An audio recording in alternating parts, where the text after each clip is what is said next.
Celebrating Black History Month, restorations continue at the Historic Leonard Reid House in Sarasota's Newtown community. The plan is to turn it into an African-American history museum. Last summer, crews moved it to the intersection of Dr. Martin Luther King Jr. Way and Orange Avenue. Tonight, 10 Tampa Bay's Victoria Chumba tells you more about Leonard Reid's legacy and the significance of bringing this house back to life now as a cultural center. To the unassuming, this 1,400 square foot structure is just a simple looking old house. But the blue bungalow with orange doors carries a wealth of history. This house was built in 1926 by Leonard Reid. Born in Greenwood, South Carolina in 1881, Reid was one of Sarasota's pioneer black settlers and an icon in the community after he arrived in 1900.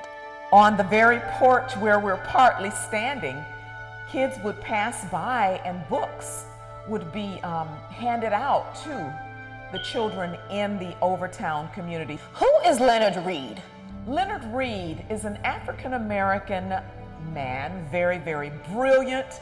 He came through Sarasota on a boat with some Italian fishermen. They were headed to Cuba to get into the fishing industry, and they stopped by Sarasota to refuel. According to his family, Reid got distracted by a celebration in the black community of Overtown in the present-day Rosemary district of downtown Sarasota. By the time he went back to the boat had already left him, and so he was left here in Sarasota to figure it out, to find a way for himself. Reid, who was educated, hustled hard doing odd jobs and found his way to working for and becoming a right-hand man to Colonel John Hamilton Gillespie, who was Sarasota's first mayor. He lived in the Gillespie house. He ran his household. He was with Gillespie as he mapped out golf courses here and throughout the state of Florida. Reid helped design some of those golf courses, became a community leader in the African American community, and founded the second black church, the Payne Chapel. And while he faced racism and discrimination common at the time, even in the constant company of Mayor Gillespie, his life was a lot different than other African Americans. I mean, you know, he would be considered living in the big house. You know, he was running that house. Reid married his wife, Eddie Coleman, in 1901, later built their home in Overtown, and moved from the Gillespie home.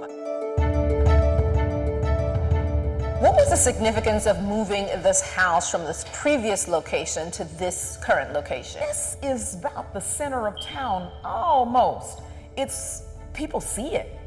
You know, our activities are going to be promoted just because of the location where this house is. And this is city-owned property. And so it's special. In Sarasota, Aduria Chumba, 10 Tampa Bay. An incredible story. Amazing. He literally missed the boat. Can't believe it.